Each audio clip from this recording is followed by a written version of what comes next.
Bienvenidos a los cursos bíblicos del Ministerio Llamada de Medianoche.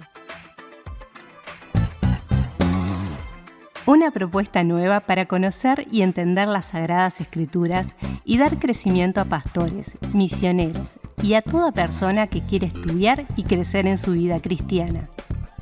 Porque la Biblia dice en el Salmo 119:130: la exposición de tus palabras nos da luz y da entendimiento al sencillo. Un material de excelente calidad educativa y de producción. Totalmente gratis.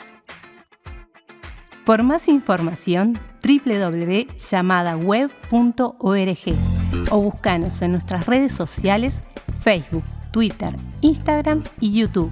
Comunicate vía WhatsApp al 099 000 540. Si estás fuera del Uruguay, prefijo más 598. Disfruta la clase de hoy. Hola, bienvenidos al Instituto Bíblico Llamada de Medianoche. Vamos a estudiar juntos una materia muy interesante que es la materia de la escatología, una de las materias de la teología sistemática que se refiere justamente al estudio de las últimas cosas. Comúnmente, cuando hablamos de algo futuro, despierta en nosotros curiosidad, el ansia de conocer qué va a suceder. Y no hay cosa mejor para contestar esa pregunta que ir a la Biblia. La Biblia justamente nos habla de las cosas que van a suceder y nos lo habla desde el punto de vista de Dios. Por lo tanto, es digno de nuestra fe, de nuestra certeza, el saber qué dice la Biblia acerca de las últimas cosas. La palabra escatología, justamente el significado de la palabra escatología, es en el griego un término eschatos, que significa justamente últimas cosas. Es el estudio o teología de las últimas cosas, hablando de lo que es la consumación de todo en el programa divino, en el proyecto eterno divino, justamente es en relación con la escatología, con los individuos y también con el mundo entero, incluido naturalmente la Iglesia del Señor. Nosotros podríamos hablar de escatología y decir que abarca todos los eventos futuros, ya sea individuales, esa es la escatología personal, o también referentes a la Iglesia, a Israel y a las naciones, que es la escatología general.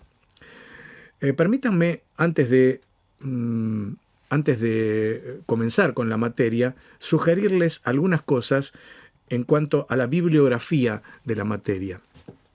Como para acompañar este estudio, les sugiero varios libros muy interesantes, como por ejemplo La Escatología, el tomo 2, de Francisco La Cueva, del curso de formación teológica evangélica, editado por CLIE. Otro podría ser Eventos del Porvenir, de Dwight Pentecost, de Editorial Vida. Un tercero, Cristo vendrá otra vez, escrito nada menos que por Hogg y Vine, tan conocido William Vine por su diccionario de palabras hebreas y griegas, esto de literatura bíblica, la editorial Literatura Bíblica. Las bases de la fe premilenial, de Charles Ryrie, de Editorial Portavoz, también puede ser un buen complemento para estos estudios. Y hay un libro interesante que se llama Los planes proféticos de Cristo, el premileniarismo futurista, de John MacArthur y de Richard Mayway, de Editorial Portavoz. Podríamos citar varios libros más, pero efectivamente esos en todo caso serían los más recomendables para el desarrollo de esta materia.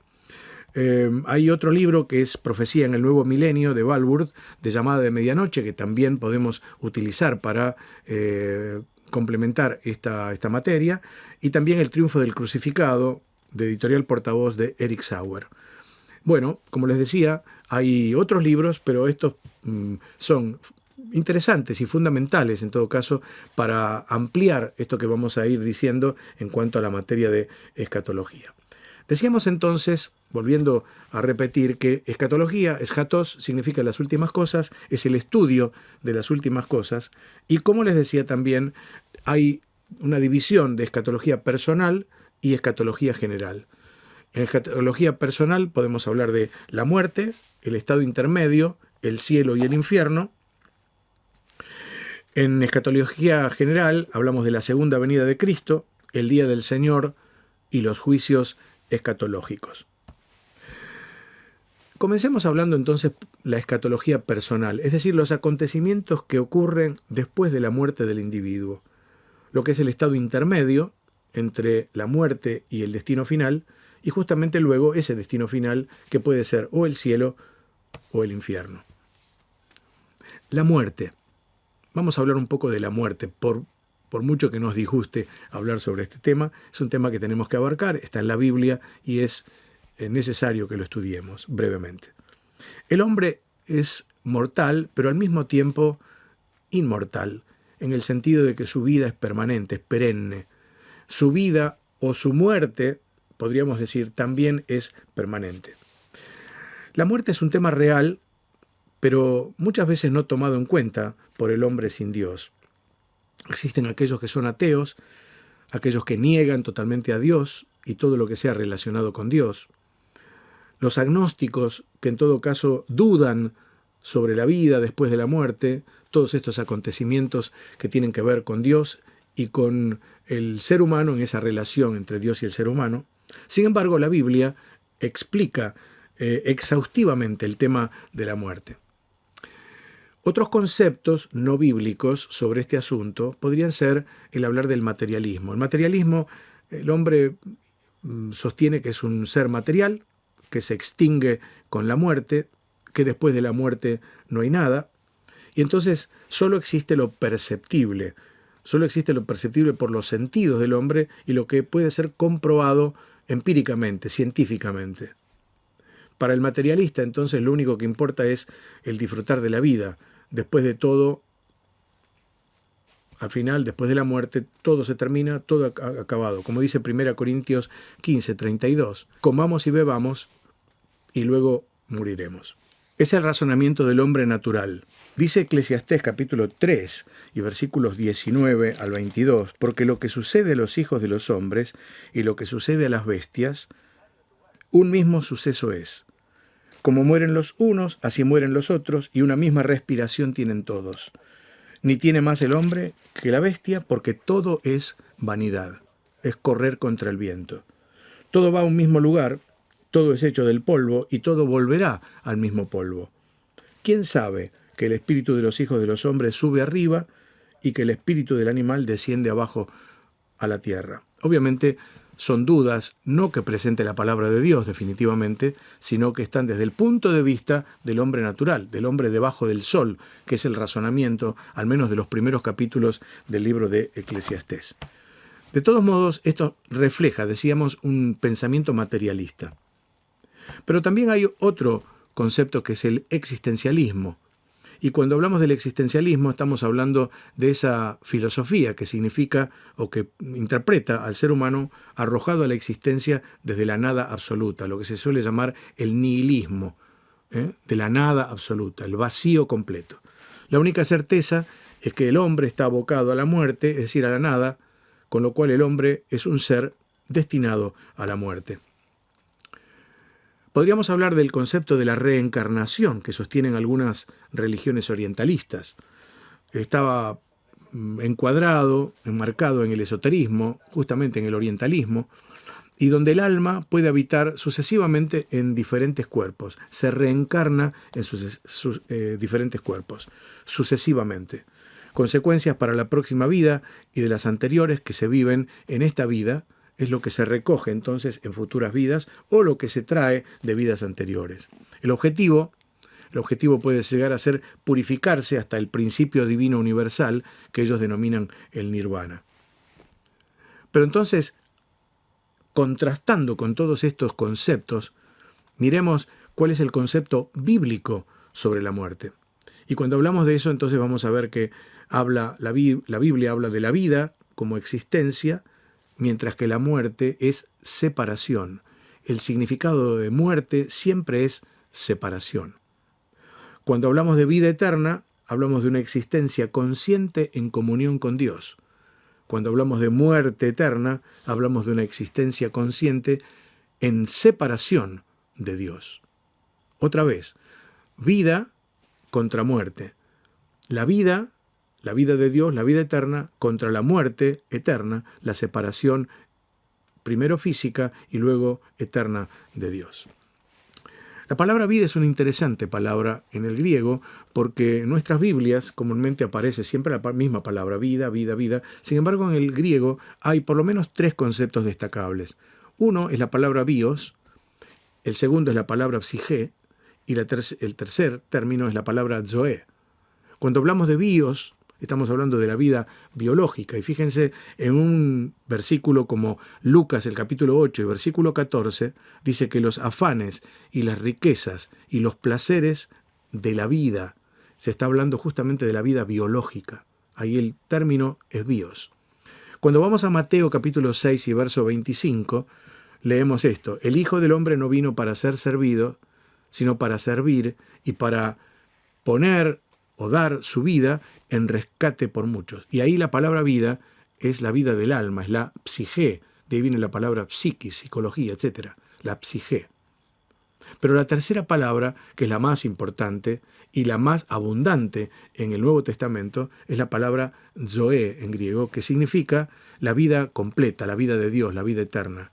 Y entonces leemos, por ejemplo, en Juan 3:16, como en tantos pasajes, todo aquel que en él cree no se pierda, mas tenga vida eterna. Ya vemos, en español siempre es vida, vida, vida. En el griego se distingue la vida biológica, la vida psíquica, la vida intelectual, la vida de la mente, del alma, de los sentimientos, y también la vida espiritual, la vida que también es la vida eterna, la zoe de Dios.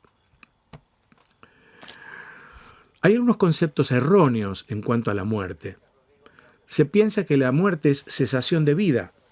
Leo justamente en Eclesiastés capítulo 3 y verso 11. Dice: todo lo hizo hermoso en su tiempo y has puesto eternidad en el corazón de ellos, sin que alcance el hombre a entender la obra que ha hecho Dios desde el principio a fin. Es decir, pensamos que evidentemente el hombre cesa en cuanto a la vida. Acá dice que ha puesto Dios eternidad en el corazón del hombre. No es que el hombre sea eterno, el único eterno es Dios, que no tiene principio ni fin. Pero el hombre que tiene un comienzo tiene una vida perenne, una vida que no termina. Por eso habla que de la eternidad en ese sentido. Segundo concepto erróneo, que es el fin de la existencia. Capítulo 12, versículo 7 del Eclesiastés contesta estas palabras. 12, 7. Dice: el polvo vuelva a la tierra como era y el espíritu vuelva a Dios. Evidentemente no hay un fin de existencia, sino que el espíritu del hombre vuelve a Dios. Tercer lugar, que la muerte es aniquilación. Leo en Eclesiastés ahora el versículo 9 del capítulo 11, y dice así: alégrate, joven, en tu juventud, y tome placer tu corazón en los días de tu adolescencia, y anda en los caminos de tu corazón y en la vista de tus ojos. Pero sabe que sobre todas estas cosas te juzgará Dios. No hay aniquilación con la muerte. La muerte es la puerta de entrada al juicio de Dios, sea para creyentes, no para condenación, ni para vida, porque ya somos creyentes y la salvación no se pierde, pero también para ser juzgados en nuestras obras, o sea, para el incrédulo, donde efectivamente se juzgarán sus obras y si su nombre está o no está escrito en el libro de la vida, según Apocalipsis capítulo 20. El cuarto concepto, y con esto termino en esto, los conceptos erróneos sobre la muerte, es que es un eslabón de la evolución. Bueno, voy a leer en Eclesiastés capítulo 12 y versículo 14. Dice así: Dios traerá toda obra a juicio juntamente con toda cosa encubierta, sea buena o sea mala. Y en Hebreos capítulo 9 y versículo 27, una sentencia de Dios. Dice allí que está establecido los hombres que mueran una sola vez y después de esto el juicio. No hay un eslabón de evolución, sino que cada persona dará cuenta delante de Dios. Hay básicamente 3 conceptos sobre la muerte: la muerte física, la muerte espiritual y la muerte eterna. ¿Qué es la muerte física? La muerte física es la separación, siempre muerte-separación, entre la parte material y la parte inmaterial del hombre, es decir, el cuerpo y el alma y el espíritu por el otro lado, que son el alma y el espíritu identificables, pero no inseparables. Es decir, corresponden a la parte inmaterial del hombre. Bueno, justamente la muerte es una separación entre esos dos grandes rubros, diríamos así, de la personalidad humana. La segunda cosa es la muerte espiritual, que es la separación del alma de Dios. Así nacemos, muertos, separados de Dios, a menos que Cristo nos una justamente a Dios y nos reconcilie con Él. Y la tercera es la muerte eterna, que es la separación perpetua de Dios. Tres conceptos: muerte física, muerte espiritual, muerte eterna. Pero a esto yo le voy a agregar otros dos conceptos que comúnmente no están efectivamente a veces en los libros de texto de escatología. En primer lugar, el estado espiritual del creyente de carencia de vida plena. Ese sería el cuarto concepto de la muerte.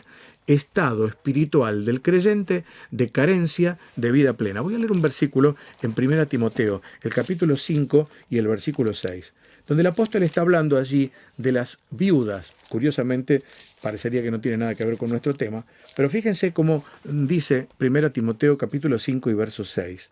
Dice acá: la que se entrega, está hablando justamente de la viuda, la que se entrega a los placeres viviendo está muerta. Está hablando de viudas creyentes, pero está diciendo aquí el apóstol que viviendo está muerta. Quiere decir que hay una muerte en un sentido de una vida espiritual que tiene por ser creyente, pero que no está plena. Viviendo está muerta. El apóstol está hablando a los efesios y también le dice: levántense de los muertos. No duerman, levántese de entre los muertos. Es como un estado de muerte espiritual, aún del creyente, por estar separado de la comunión, no de la unión. La unión es permanente, de la comunión del creyente con Dios. Pero hay un quinto concepto, y si el anterior era negativo, este es positivo. Y es el que dice allí en Romanos capítulo 6 y versículo 11. El apóstol está hablando justamente de la vida del espíritu y la vida en la carne, y dice 6:11, así también vosotros consideraos muertos al pecado, pero vivos para Dios en Cristo Jesús, Señor nuestro. Y recordamos también aquel versículo de Gálatas 2:20, con Cristo estoy juntamente crucificado, y ya no vivo yo, mas vive Cristo en mí. Y lo que ahora vivo en la carne, lo vivo en la fe del Hijo de Dios, el cual me amó y se entregó a sí mismo por mí. Crucificado, muerto. ¿Muerto a qué? Muerto al mundo, muerto a la carne, muerto al pecado, muerto a todas estas cosas de aquí abajo, para vivir para Dios. 5 conceptos entonces sobre la muerte. Muerte física, muerte espiritual, muerte eterna, una muerte del creyente que no es vida plena por falta de comunión con Dios, y un aspecto positivo para el creyente que es la muerte, la separación del creyente en cuanto al pecado, al mundo, a las cosas de abajo.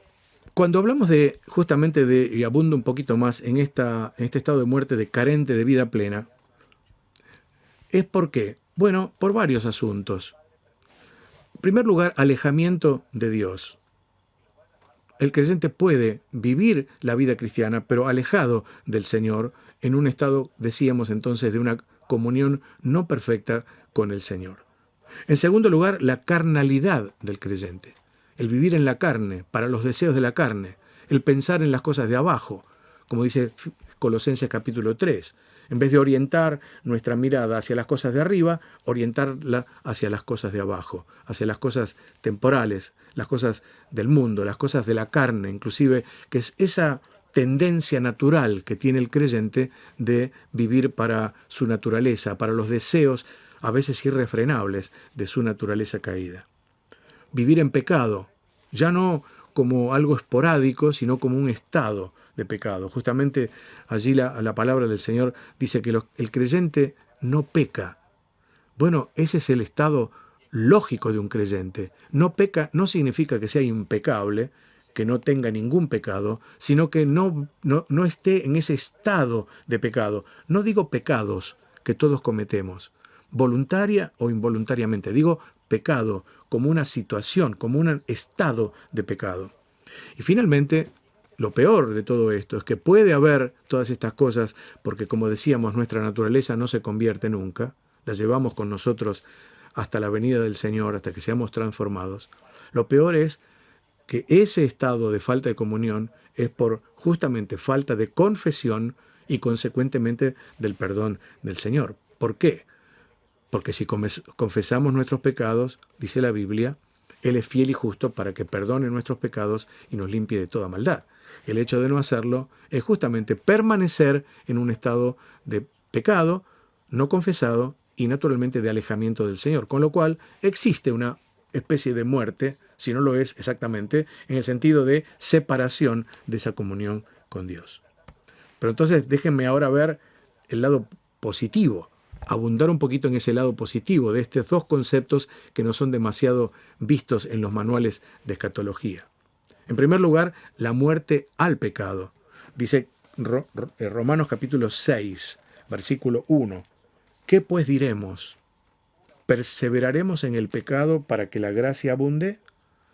Pablo contesta, en ninguna manera. Porque los que hemos muerto al pecado, separación, ¿cómo viviremos aún en él? ¿O no sabéis que todos los que hemos sido bautizados en Cristo, hemos sido bautizados en su muerte? Porque somos sepultados juntamente con él para muerte por el bautismo, a fin de que como Cristo resucitó de los muertos, por la gloria del Padre, así también nosotros andemos en vida nueva. Muerte al pecado. Segundo lugar, la muerte al mundo. Dice Gálatas el capítulo 6 y el versículo 14. Gálatas el capítulo 6 y el versículo 14. Estas palabras. Pero lejos esté de mí gloriarme, sino en la cruz de nuestro Señor Jesucristo, por quien el mundo me es crucificado a mí, muerte, separación, y yo al mundo. Pablo dice en Colosenses capítulo 3 que debemos dejar lo terrenal, es decir, lo del mundo, de nosotros, una separación. Y finalmente la muerte al yo, ese versículo que acabamos de citar hace unos minutos, que es Gálatas 2:20. Con Cristo estoy juntamente crucificado. Habla de Él mismo, de cada uno de nosotros. Y dice, y ya no vivo yo, mas vive Cristo en mí. Lo que ahora vivo en la carne, lo vivo en la fe del Hijo de Dios, el cual me amó y se entregó a sí mismo por mí. Volvamos a nuestro tema principal, en todo caso, que era el tema de la muerte. ¿Cuál es la razón de la muerte? ¿Cuáles son las razones por las cuales ocurre justamente la muerte? En primer lugar, el pecado. Cuando Dios hizo al hombre, le dio mandamientos, y el mandamiento justamente era que no comiera del árbol de la ciencia del bien y del mal, porque el día que de él comieres, dijo Dios, morirás. Ahora, claro, uno sabe que Adán no murió físicamente enseguida. Desde luego que murió, pero no enseguida, no inmediatamente. Por lo tanto, estaba el Señor hablando de una muerte no física, sino de una muerte espiritual, de una separación de Dios. Ustedes recuerdan aquella expresión de Dios mismo cuando le dijo a Adán, ¿dónde estás tú? No era porque Dios no supiera, el omnisciente sabía bien dónde estaba Adán. La cosa era, ¿dónde estás tú ahora? ¿Qué has hecho? Porque evidentemente el hombre voluntariamente, cayendo en el pecado, en la desobediencia, se separa de Dios. Por lo tanto, en ese momento del pecado, el aguijón de la muerte entró en su ser, tristemente, y para siempre, porque el pecado pasó a todos los hombres, porque todos pecamos. Y con el pecado, dice la Escritura, la muerte. El hombre entonces se hizo mortal. Pero además es muy interesante pensar que la muerte es el salario o la paga del pecado. Recordamos muy bien aquel versículo de Romanos capítulo 6 y versículo 23. Porque la paga del pecado es muerte, mas la dádiva de Dios es vida eterna en Cristo Jesús, Señor nuestro. La paga del pecado, la palabra allí, paga, significa un salario. La palabra griega, opsonia. Y opsonia es un pago en especie que se daba a los trabajadores, a los obreros. Por lo tanto, el salario, la remuneración triste del pecado justamente es la muerte, la separación de Dios.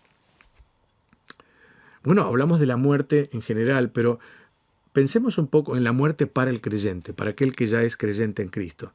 ¿Qué es la muerte para el creyente? Primera cosa, es dicha.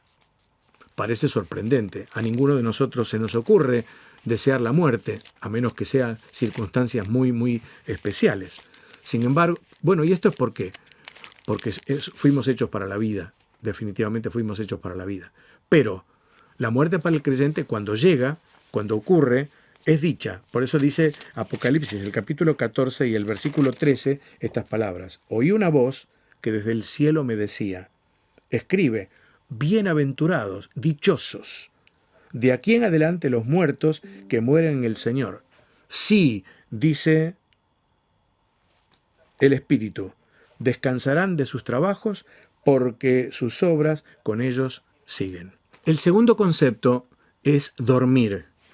1 Corintios, el capítulo 15 y el versículo 20, el apóstol está hablando allí a los creyentes y le está diciendo que justamente la muerte para los creyentes es como un dormir.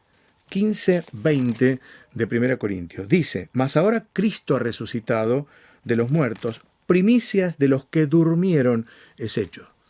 Es curioso que la palabra cementerio en el griego es la palabra koimitirion, que significa dormitorio.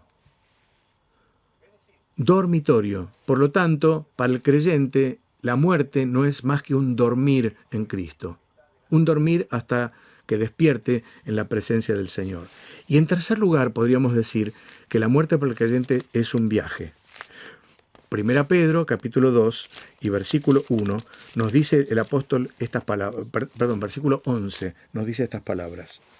Amados, yo os ruego como a extranjeros y peregrinos que os abstengáis de los deseos carnales que batallan contra el alma. El creyente es un extranjero y un peregrino. Está de paso por este mundo. Por lo tanto, está en camino a la casa del Padre. Estamos de viaje. Estamos yendo a casa. Y cuando el creyente llegue a la casa del Padre, acabó el viaje de la vida. Una dicha, un dormir, un viaje. No es una partida, entonces. La muerte es un encuentro y, en todo caso, un reencuentro con aquellos también que son del Señor. La muerte para el creyente es una posibilidad, no una certeza. ¿Por qué? Porque aunque nuestro cuerpo, dice la palabra en 2 Corintios 4, se va desgastando, estamos esperando justamente una casa espiritual, no hecha de manos, eterna, dicen los cielos. Pero además estamos esperando a nuestro Salvador.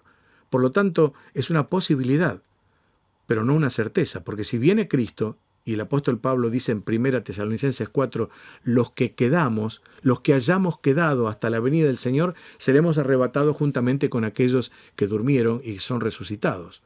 Por lo tanto, es una posibilidad. Si viene Cristo, no pasaremos por ese valle de sombra de muerte que es justamente la partida, la muerte del creyente. La segunda cosa es justamente estar con Cristo. Estaremos con Él.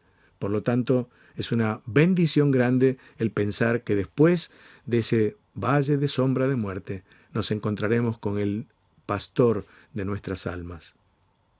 Para el creyente la muerte es ganancia. Pablo decía, partir y estar con Cristo es mucho mejor. A tal punto que el apóstol no sabía si era mejor quedarse o partir. Cualquiera de las dos cosas era una bendición. Quedarse para bien de los creyentes que él ministraba. Pero partir era estar con Cristo, lo cual es mucho mejor. Y finalmente es una seguridad. En Apocalipsis, el capítulo 2 y el versículo 11, el apóstol Juan está hablando, Apocalipsis 2:11, estas palabras. El que tiene oído, oiga lo que el Espíritu dice a las iglesias. Aquí viene. El que venciere no sufrirá daño de la segunda muerte. La muerte para el creyente es una verdadera seguridad, seguridad plena. Dejar el cuerpo, sí, pero estar con Cristo también. Pero luego, el cuerpo será resucitado, transformado en los aires, cuando Cristo venga, y así nos iremos con cuerpos gloriosos para ver al Señor. Bueno, en nuestra siguiente lección vamos a abundar sobre este asunto de la muerte y ya nos vamos a introducir en el tema del estado intermedio del creyente, es decir, entre la muerte y el destino final. Que Dios les bendiga, bendiga su palabra y nos ayude a tener en cuenta estas lecciones, estos conceptos de la palabra de Dios. Fuimos muertos espirituales. Dios nos dio vida en Cristo. Ahora vivimos esa vida eterna, y esa vida eterna como creyentes un día se va a completar, a consumar, cuando Cristo el Señor nos lleve y nos haga semejantes a la persona de su Hijo. Mientras tanto, vivimos en este mundo, vivamos para la gloria de Dios.